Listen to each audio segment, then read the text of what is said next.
Interstate conflicts tend to be viewed as intractable.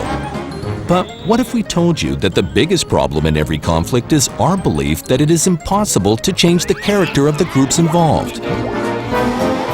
Research conducted at Baruch Ivcher School of Psychology at IDC Herzliya and the Department of Psychology at Stanford University offers a different way of looking at conflicts.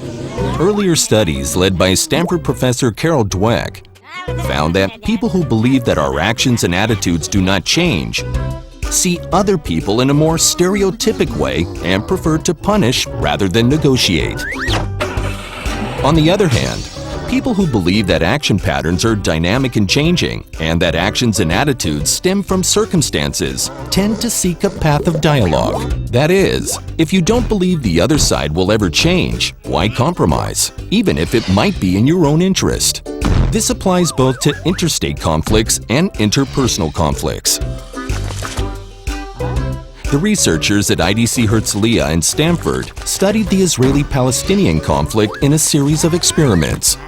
Israeli and Palestinian participants were asked to read an article describing how even the most violent and racist groups changed over time.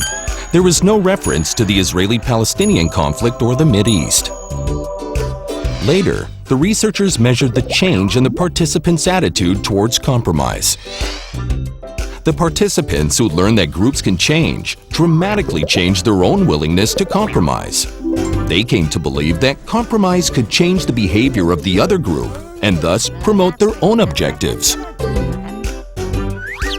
Since the belief in a group's ability to change has an enormous impact on people's readiness to compromise, psychology can play a very significant role in resolving difficult conflicts. Here, the highly charged Mideast conflict was not mentioned, and this enabled the change in attitudes without stirring resistance. So, perhaps the mechanism of changing the belief in the possibility of change could lead to less enmity between the groups and a readiness to compromise.